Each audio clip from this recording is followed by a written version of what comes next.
Hello students, my self Vinod जांगे। मेरे YouTube channel और एटीएस की ऑनलाइन क्लासेस में आपका स्वागत है। तो पिछले वीडियो में हमने पढ़ा था स्टूडेंट्स ऑर्गेनिक 11th की ऑर्गेनिक केमिस्ट्री साइंस और एजी के लिए कमेंट है, क्योंकि हम ऑर्गेनिक केमिस्ट्री को किस प्रकार से समझ सकते हैं, इसको इजी कैसे बना सकते हैं ना। फिर इसके बाद में ये थोड़ा सा टॉपिक है, फिर उसके बाद में हम 11th एजी को अलग से चैप्टर लेकर के उसको अलग से एक वीडियो में पढ़ेंगे और 11th साइंस की जो वीडियो है वो अलग से बनाएंगे, उसको अलग से पढ़ेंगे।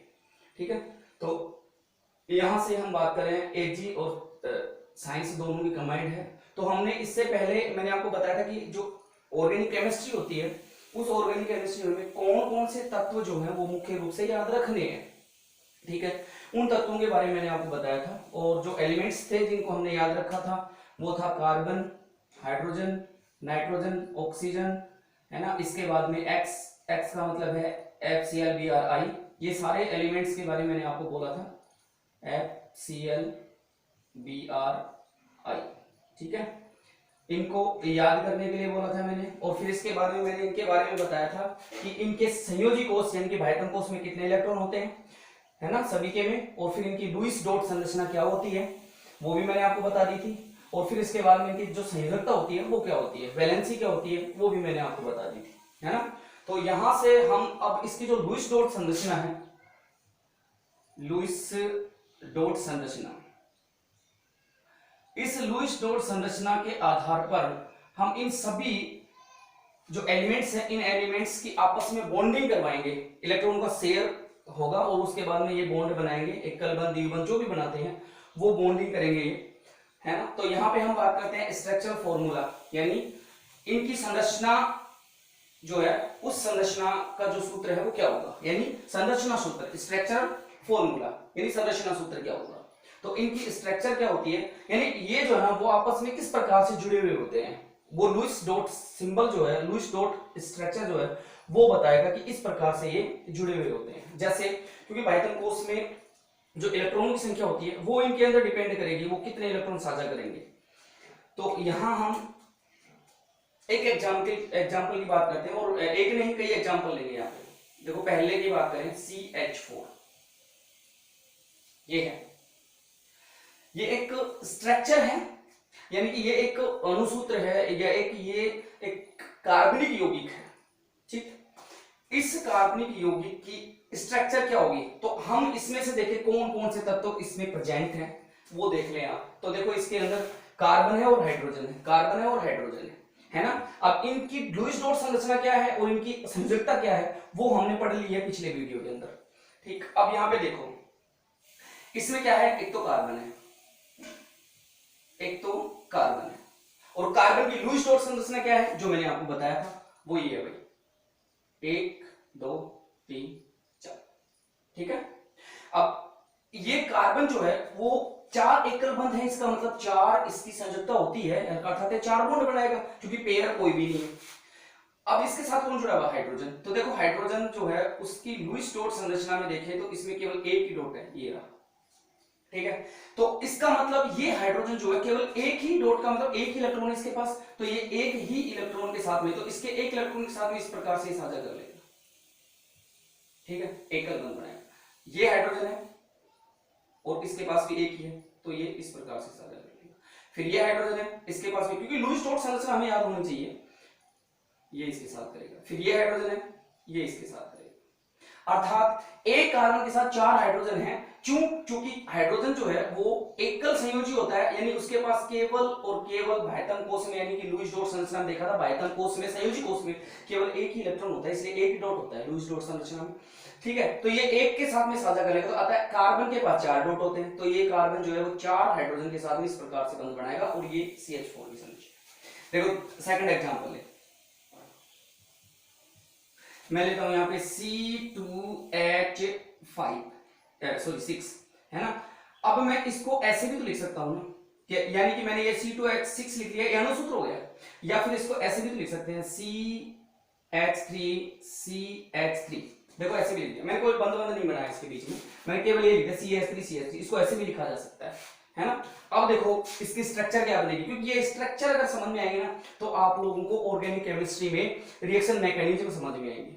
ये स्ट्रक्चर अगर आपको समझ में आएंगी तो ऑर्गेनिक केमिस्ट्री में कहां से बंध टूटेगा और उस बंध टूटने से यानी कि समांश होगा विषमांश होगा, अगर समांश होता है तो कहां से बंध टूट करके कौन सा धनायन बनेगा कौन सा ऋणायन बनेगा, ठीक, या फिर कौन से मुख्य मूलक बनेंगे, ये रिएक्शन मैकेनिज्म समझने के लिए यानी कि उस अभिक्रिया को समझने के लिए ये जरूरी है। ऑर्गेनिक केमिस्ट्री में ये सारी चीजें समझने के लिए जरूरी है।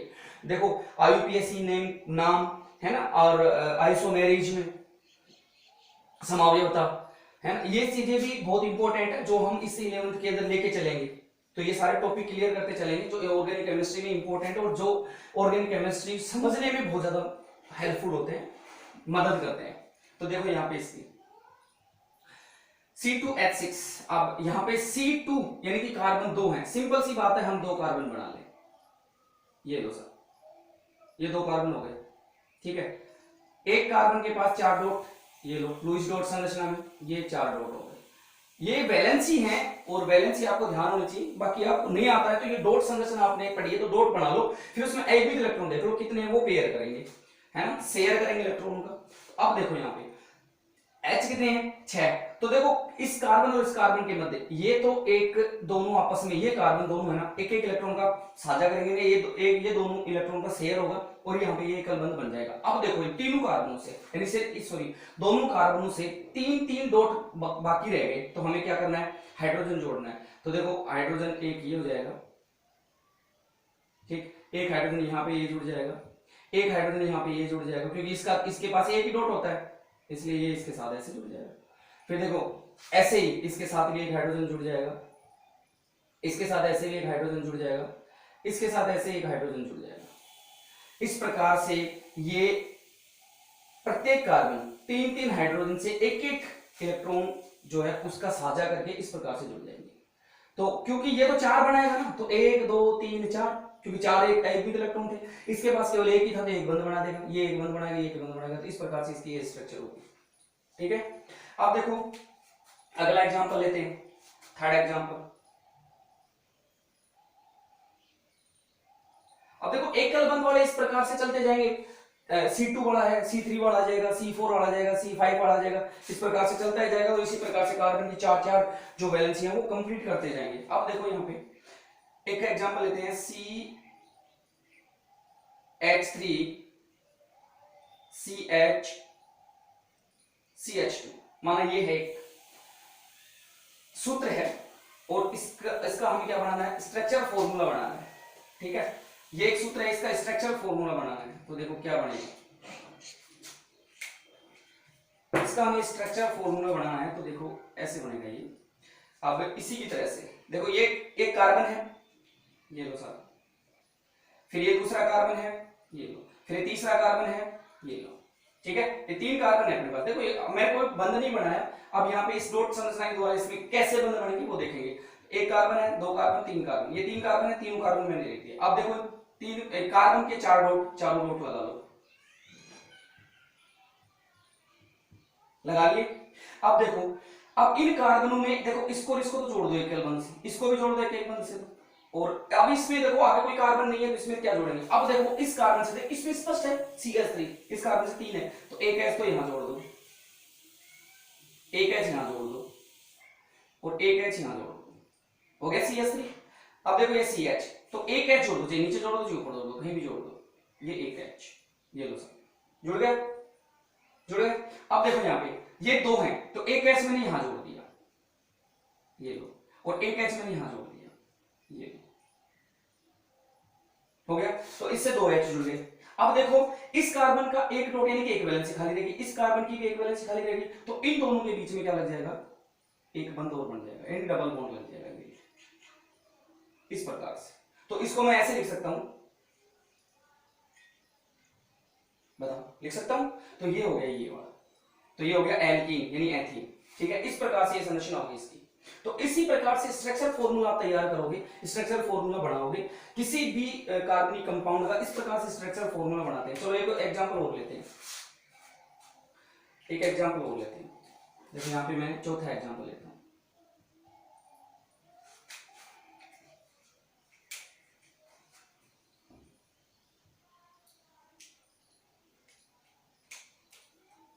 ये देखिए मैंने लिया CH3CH2, कोई बॉन्ड नहीं बना रहा मैं, CH2OH, ठीक है। अब देखो इसकी स्ट्रक्चर किस प्रकार से बनाएंगे, इसका स्ट्रक्चर फॉर्मूला कैसे तैयार करेंगे, संरचना सूत्र कैसे तैयार करेंगे। देखो एक कार्बन, वैसे ही इसमें ये दूसरा कार्बन और ये OH है। अब देखो इससे कैसे करेंगे, 1 dot 2 dot 3 dot 4 dot, 1 dot 2 dot 3 dot 4 dot, ठीक है। अब देखो इसमें 3 H जुड़े हुए हैं, तो एक तो ये H जोड़ देंगे हम, एक ये H जोड़ देंगे, एक ये H जोड़ देंगे, ठीक है। एक एक H जुड़ेगा इसके साथ में। अब इससे ऊपर में पता चल गया कैसे जुड़ेगा, ठीक है। इन दोनों के बीच में एक बंद और बना देंगे। अब इससे देखो एक H यहां जोड़ देंगे, एक H यहां जोड़ देंगे, 2 H जुड़े हुए हैं। अब इसकी एक वैलेंसी खाली रहेगी। अब देखो H पूरे हो गए, 3 और 2 5, 1 2 3 4 5। अब यहाँ पे इसका एक डॉट खाली रहेगा, एक वैलेंसी खाली रहेगी, तो देखो यहाँ पे ऑक्सीजन, तो ऑक्सीजन जो है उसका ये हम बनाएंगे लुईस डॉट सिंबल, 2 4 5 और 6। बताओ ऐसा ही था, ऐसा ही था लुईस डॉट सिंबल, हमने उसमें पढ़ा था, पिछले वीडियो में देखना और उसको पॉज करके आप नोट कर सकते हो। ये देखो अब एक तो इसके साथ ये डॉट था, एक तो ये बंद बन गया, अब इसका एक डॉट रह गया, यानी एक से एक वैलेंसी रह गई, तो इससे क्या जुड़ा है, देखो ये रहा हाइड्रोजन, तो इससे ये हाइड्रोजन जोड़ देंगे, ये लो, ये बन गया, तो ये बन गया CH3CH2OH, यानी कि एथेनॉल था, ये इसकी संरचना बन गई, ये इसकी स्ट्रक्चर हो गई। चलो एक एग्जांपल और लेते हैं अपन, एक एग्जांपल और लेते हैं, 5वां एग्जांपल, ठीक है। यहां पे ये लेते हैं एक एग्जांपल। अब एक मैं संरचना बना रहा हूं, CH3COOH, ये स्ट्रक्चर मैंने बनाई भाई, है ना, ये स्ट्रक्चर मैंने बनाई CH3 यानी CH3COOH, ये वाला बना दिया मैंने। अब इसकी स्ट्रक्चर बनानी है अपने को, तो देखो इसमें क्या करेंगे, एक कार्बन और ये 2 कार्बन, ठीक है, 4 डॉट, ये आपको पता ही है लुईस डॉट सिंबल, ठीक है, इसके भी 4 डॉट। अब देखो इसके और इसके बीच में क्योंकि 2 कार्बन आपस में, तो ये इससे बंद से जुड़ जाएंगे। अब इसमें देखो ये 3 है, तो एक H यहां जोड़ देंगे, एक H यहां जोड़ देंगे क्योंकि सिंगल बॉन्ड द्वारा जुड़ेगा ये, और एक H यहां जोड़ देंगे, ठीक, एक एक H जोड़ दिया। अब यहां पे देखो ये है, ये इससे 2 O जुड़े हुए हैं, कैसे है देखो, 4 डॉट है, इसमें से एक डॉट तो हो गया कंप्लीट। अब एक जो है वो इस प्रकार से देखो ऑक्सीजन है, ये रहा, तो एक डॉट ये रहा, एक तो अब इसका क्या है लुईस डॉट सिंबल, ये है, और एक ये रहा और एक ये रहा। अब देखो यहाँ पे एक तो ये बन गया, इसको मैं यहां लिख देता हूं, एक तो ये जुड़ गया और एक इससे जुड़ गया, 2 तो इस ऑक्सीजन की दोनों जुड़ गई। अब देखो यहाँ पे एक O बच गया, एक H बच गया, इसका एक सिंबल और बच गया, तो यहाँ पे क्या करेंगे, एक O जोड़ देंगे, ये लो साहब, एक O जोड़ दिया, लेकिन O के कितने होते हैं, 2 2 4 और 1 5 और 1 6 में से अब एक डॉट रह गया, इससे कौन जोड़ देंगे, एक हाइड्रोजन जोड़ देंगे, ये जोड़। इस प्रकार से इसकी संरचना बनती है, या इसकी संरचना देखो ऐसे करेंगे, यहाँ पे मैं ये नहीं करके क्या कर दूं, डबल बॉन्ड, देखो ये दो इलेक्ट्रॉन इसके ये थे, इसने इसके साथ में साझा कर लिया और डबल बॉन्ड बना लिया। इसको ऐसे भी लिख सकते हैं, C, देखो यहां लिख देता हूं नीचे, CHHC डबल बॉन्ड O, और ये O और H के साथ में ये बनता है, इस प्रकार से ये बन जाएगा, ठीक है। तो इस प्रकार से ये इसकी स्ट्रक्चर हो गई। तो ऐसे हम स्ट्रक्चर को फॉर्मेट करेंगे, ऐसे हम स्ट्रक्चर को बनाएंगे, यानी कि ये अनुसूत्र होंगे। अब इन जैसे मान लो ये दे दिया CH4 मेथेन, अब इसकी स्ट्रक्चर हमें पता होना चाहिए, इस प्रकार से बनेगी, लुईस डॉट सिंबल द्वारा इसकी स्ट्रक्चर को हम तैयार कर लेंगे, ऑर्गेनिक केमिस्ट्री में बहुत हेल्पफुल होगा, ठीक। अब देखो एक एग्जांपल और ले लेते हैं अपन, एक एग्जांपल और ले लेते हैं, ये लास्ट एग्जांपल ले लेते हैं, फिर इसके बाद में आप इसकी प्रैक्टिस करना, इसी प्रकार के ऑर्गेनिक कंपाउंड लेना और ये सारे इनमें मिलेंगे तो इनकी प्रैक्टिस करना, स्ट्रक्चर बना बना के। नहीं आए तो कमेंट करना, है ना, और बाकी अगर वीडियो सब पसंद है ना तो उसको सब्सक्राइब करना, शेयर करना, लाइक करना, है ना, और जो भी क्वेश्चन हो वो कमेंट बॉक्स में डाल दो, उसका आंसर आपको मिल जाएगा। तो देखो एक एग्जांपल और लेते हैं, CH3CONH2। देखो ये एग्जांपल ले लिया, ठीक है। अब इस एग्जांपल की इसकी स्ट्रक्चर बनानी है, इसका स्ट्रक्चर फॉर्मूला तैयार करना है। तो अब इसी लुईस डॉट सिंबल के द्वारा कैसे इसका स्ट्रक्चर फॉर्मूला तैयार करेंगे, देखो यहाँ पे 1 2 3 4, क्योंकि कार्बन से 4 ये करेंगे हम डॉट। इसके बाद में दूसरा कार्बन है, देखो ये रहा, तो इस कार्बन से भी 4 डॉट कर लेंगे, ठीक है। अब देखो यहाँ पे ये दोनों के बीच में एक कलबंध, यानी ये तो हो जाएगा। अब यहाँ पे देखो एक हाइड्रोजन यहां जोड़ देंगे, एक हाइड्रोजन यहां जोड़ देंगे, एक हाइड्रोजन यहां जोड़ देंगे, हो गया CH3। अब इसके देखो 3 डॉट रह गए, 3 डॉट रह गए इसके, देखो ये 3 डॉट, ठीक। तो अब देखो एक ऑक्सीजन जो है वो इसी प्रकार से, जैसे एक डॉट तो ये रहा इसका, एक डॉट ये रहा, 2 4 और 2 6, तो एक इसके साथ एक इसके साथ, तो मैं इसको ऐसे लिख दूं, ये डबल बॉन्ड द्वारा जुड़ जाएगा ये इस प्रकार से, क्योंकि इसकी 2 वैलेंसी रह गई तो दोनों इसके साथ जुड़ेंगे। अब इसका देखो एक डॉट रह गया, ये रहा, ये यहाँ पे जोड़ लगा देता हूं, एक डॉट रह गया, क्योंकि 1 2 3 और 4, चौथा ये डॉट रह गया, तो इससे क्या जुड़ा है, तो ये रहा, इसके साथ नहीं ये इस कार्बन के साथ होगा, तो यहाँ पे हो जाएगा NH2, और इसके साथ ये वाला, क्योंकि N का देखो क्या होता है, इसका भी देख लो एक बार, इसका लुईस डॉट सिंबल क्या होता है, N, ये तो होता है इसके पास में पेयर, फिर एक होता है 1 2 3, ऐसे होता है। तो देखो 3 तो अनपेयर्ड होते हैं, एक पेयर्ड होता है, तो अनपेयर्ड इलेक्ट्रॉनों वो इलेक्ट्रॉनों का साझा करेंगे। तो यहाँ पे देखो इसने इसके साथ किया एक कलबंध, ये बन गया। इसके बाद में देखो हाइड्रोजन जोड़, एक इसके है इस हाइड्रोजन के साथ में एक, और दूसरा इस हाइड्रोजन के साथ में ये दो, तो CH2 है। इस प्रकार से इसका स्ट्रक्चर फॉर्मूला तैयार है। तो इस प्रकार से हम कोई भी अगर हमें कार्बनिक कंपाउंड दिया जाता है तो उस कार्बनिक कंपाउंड को लुईस डॉट सिंबल द्वारा इसकी स्ट्रक्चर बनाएंगे। देखो हमने इतने स्ट्रक्चर फॉर्मूले पढ़े, उनमें इन्हीं तत्वों में से आए हैं, ठीक है। आई होप आपको वीडियो पसंद आया होगा, ठीक, थैंक यू।